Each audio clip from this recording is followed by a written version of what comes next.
Ah,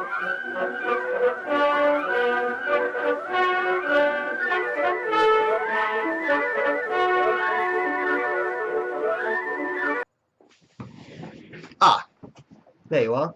No, wait, I'm not the professor. How did I get that? Well, anyway, today we're going to talk about an ink by a brand which I have used only once before.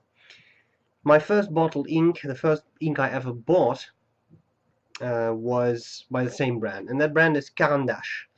Caran is an interesting brand. They make beautiful ink bottles, and that Storm ink that was the first I bought was purple. And today we're going to talk about one of their blue inks, and I love these bottles. So this was donated by Appelboom Pennen, and the bottles are just gorgeous. Inside the little box, there's actually there's some filling instructions, which is not bad. I mean, I don't recall getting a lot of inks where you actually get filling instructions with the ink. And there is a little booklet, very colorful, in which they show off all the colors. You can protest in storm, dream in blue night, imagine in blue sky, escape in the Caribbean Sea, explore in the Amazon, explain in carbon, discover yourself in saffron, travel in Grand Canyon, and sympathize in sunset. And all these nice fancy things. All very nice. And then you have the actual ink. And these are just beautiful, beautiful bottles. As you can see, this isn't crystal or anything, it's just a thick layer of glass. Very heavy. Let me just, I always want to put one of those on the my scales. The bottle comes in at over 220 grams, so that's, I mean, and just look at that glass. I mean, it's super thick.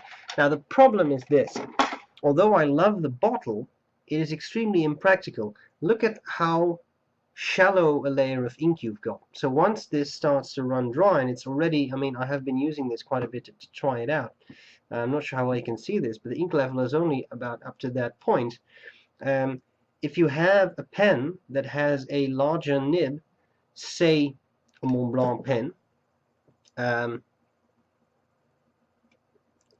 it's not really going to fit. I mean, you can get the nib in, but the part that actually draws up the ink just can't get in there. So for me, I just use one of those little sample vials.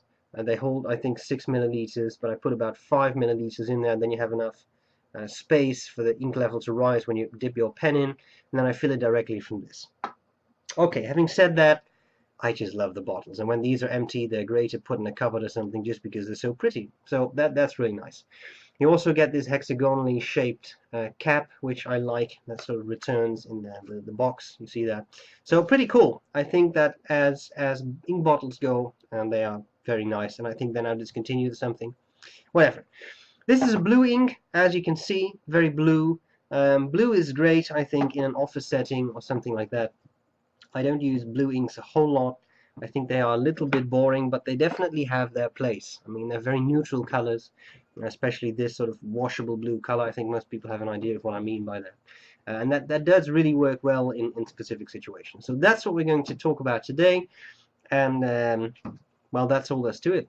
This is the first entry on my laptop is back, so I can now upload the high-resolution shot straight away, etc., etc. So I hope this is going to be useful. And I'll see you later. Bye-bye. Alright, so here we go with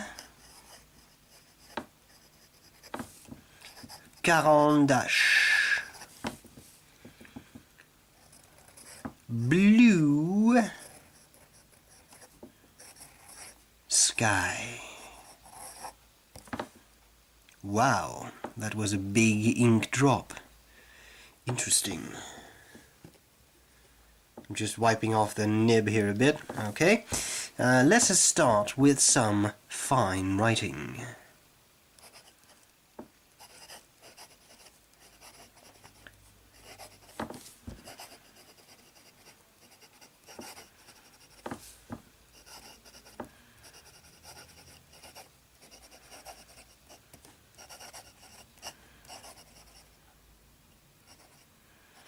quick brown fox jumped into the sky. Medium.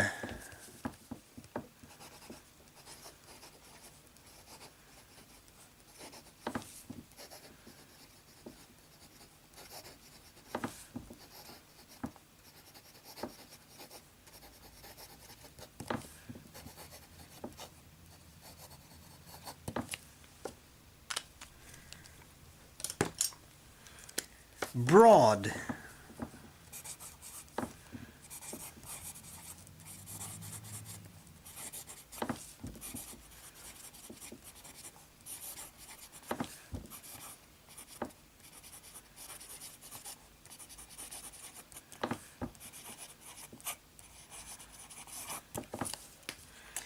So far, I'm really enjoying this ink. I've used this in some other pens, so this week I'm actually more well prepared about cleaning issues and such.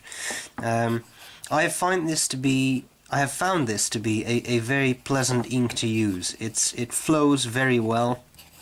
It doesn't feather a whole lot. I find it very pleasant to use.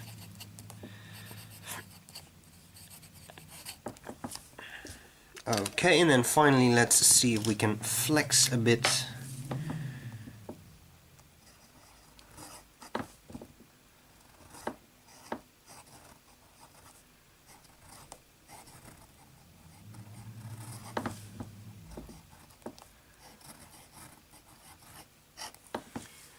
Right now the sky here isn't too clear. It's raining. What better to do on a rainy Sunday morning than do an Inkcyclopedia entry, right? The sky is the limit. Alright, now let's have a look at some passes with this ink. As I said, good flow properties. I've never really had any hard starts or anything with this, so that's very good. And at that moment, nothing happens.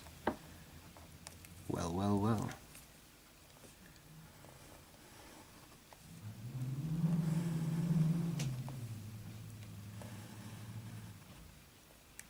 Okay, then I think we should start doing some tests.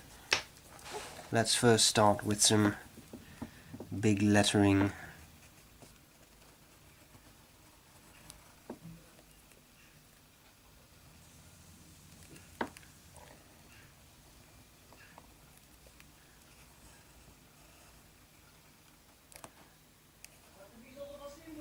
Like this.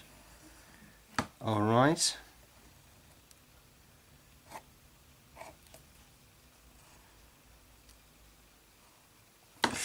The B for blue.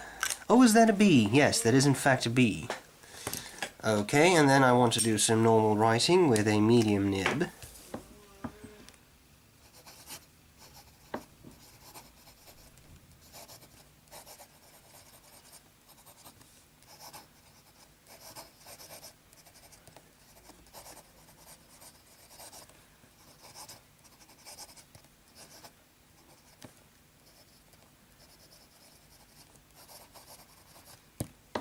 Okay. And, well, you know, then of course we have a moment that was gone for, I think, a week or maybe even 2 weeks because I didn't have enough ink to do it. And yet now I have more than enough ink to do it, so it's time for the moment you've all been waiting for. The Tardif test.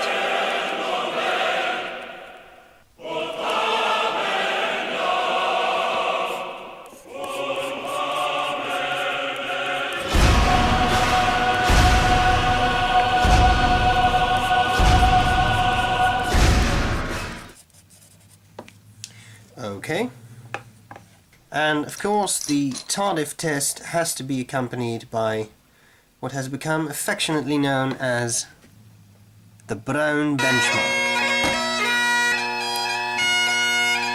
That's a somewhat disappointing benchmark. That's a benchmark. There we go. Alright, I think this is dry enough.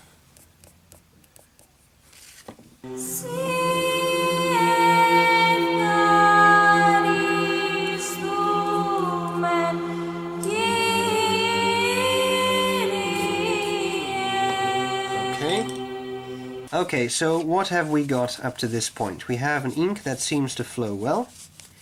That is fairly easy to wash off. I'm sure that with some water and soap I get a long way. Let's do a second pass, because it is also... I mean, I love the ink. It's definitely a blue. Look at this beautiful, rich blue. I really like that. The problem is, and that is my problem with all of these blues, especially, I mean, the blues of this kind, they are so bland. I mean, it's definitely a good blue. It flows well. It does everything it's supposed to do. But it's not really a spectacular ink, I think. Still, I mean, as I said, these blues have their places, but it's just, you know, I'm just not sure. Alright, so we got some shading going, but it's definitely not extremely pronounced. You see a little bit of shading here and there, but I'm not that impressed with that. I think the main strength of this ink is just its all-purpose nature. You can send people a card to congratulate them, you can send people a card to tell them you're sorry, and the ink is always neutral and always works, so that's a very good thing. Okay, now what I want to do is get rid of some of the excess ink here.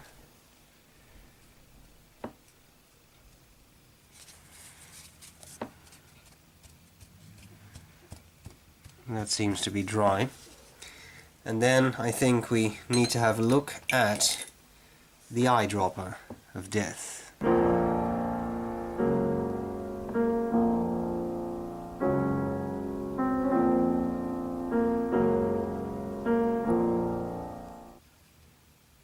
Okay, and then I think we can start working on the scorecard, and we'll return to that in a second, although I'll just do the third pass before I forget that. There we go. Alright, scorecard. We start with cleaning. Well, that's usually very easy, so it gets full marks.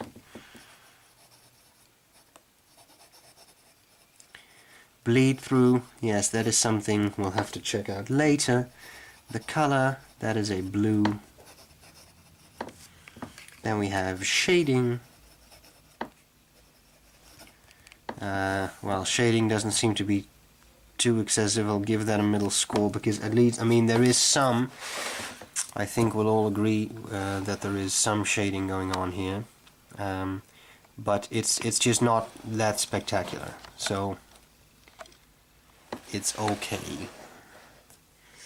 Then we have flow.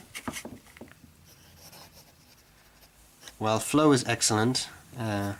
Can't say anything else about that. Feathering, that is something we have to check out later. There is drying time. Well, that seems to be good. It's not excessively wet. I would say that's a 1. And then we have waterproofness, and that is something we have to assess. No. So let's do that. I'm just grabbing another tissue here. Okay, and let's get rid of this excess water, because I have the strong suspicion that this ink is not waterproof. You see that there is still some of it left there, but that's a really wide nib. If we have a look at some regular writing, then you see that the biggest parts of that are actually gone. There's just nothing left. So I would say that waterproofness is a 3. Having said that, I think it's time for us to move on to copier paper. See what we can do there.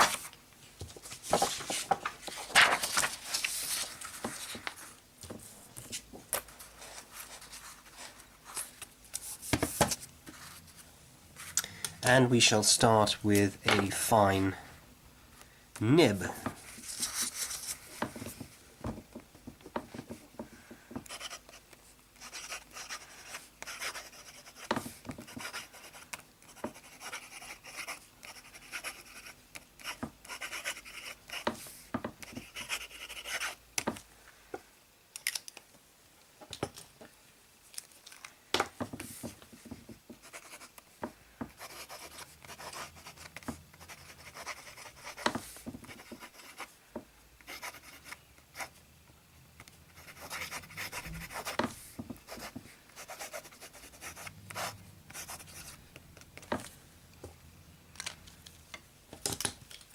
broad.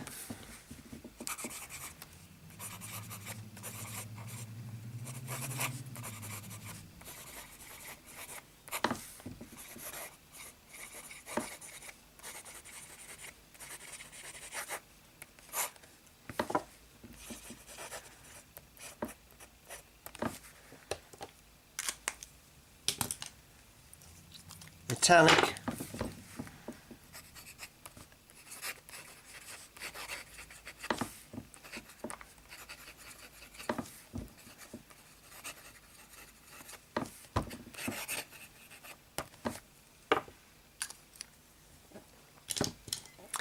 And flex.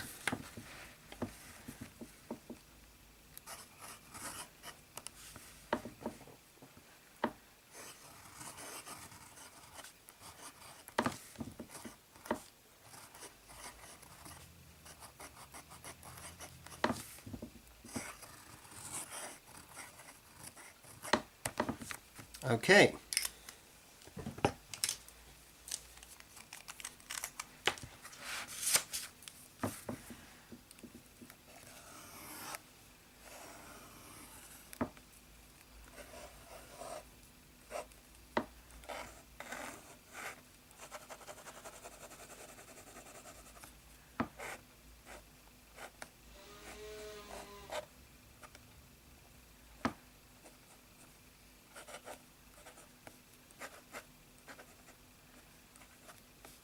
And here you have the Fox, having attained a geostationary orbit in the sky, flying around the Earth.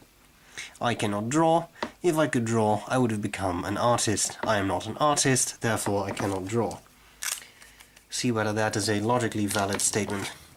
Okay, what about feathering? Well, I don't know about you, but I would say that there is some feathering going on there. Definitely there. There. Definitely there. However, that is flex, and fairly severe flex. In the normal writing, it doesn't seem to be that pronounced. This copier paper on the Rodiat was all pretty good, so I think this is just the way it is. The very fat writing, if you think it's necessary, I can do an actual letter here.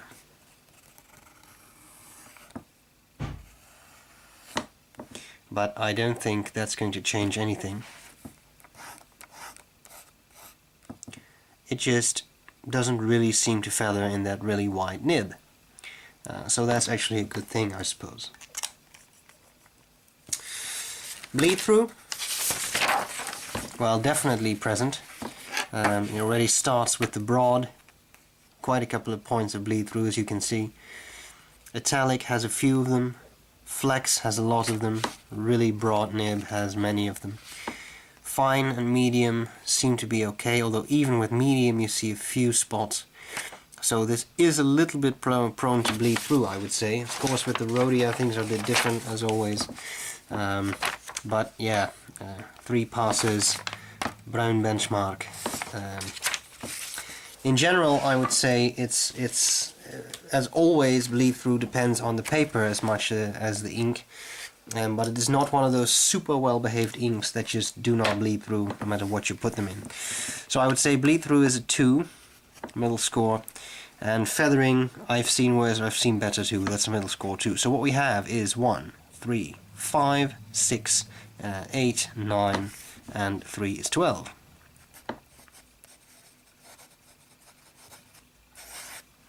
Now what we need to do is get some comparison material of inks that are kind of like it but not really and yet can be compared.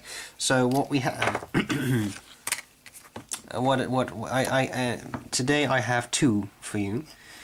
There's Caran Blue Sky, which looks like this.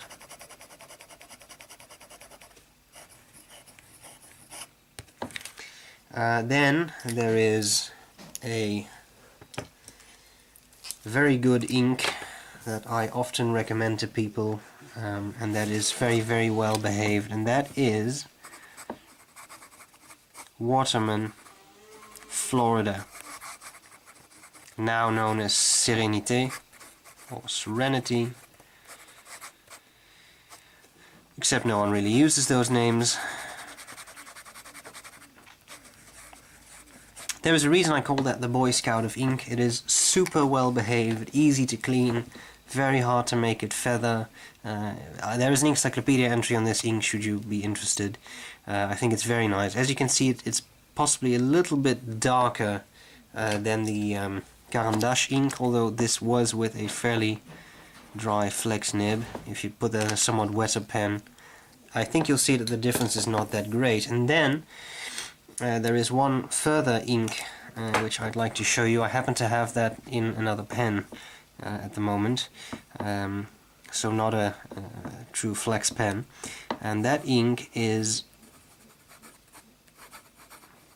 Mont Blanc Royal Blue. I guess I could even compare it to Pelikan Königsblau, the Royal Blue. That's also an ink like this. I think the point I'm trying to make here is that there are many of these blues out there. I think almost every brand has their own version, and as you can see, the differences are very, very subtle, so it doesn't really matter which you buy. Personally, I would say buy the cheapest, because they're all, they all perform roughly the same way. They all cannot stand water, they all don't really feather that much, so there you have it. My personal favorite is probably the Florida Blue. I think that's a very nice, super well behaved ink. And you know what? That's all there's to it.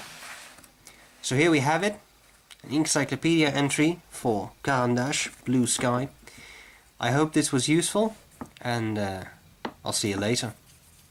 Bye bye.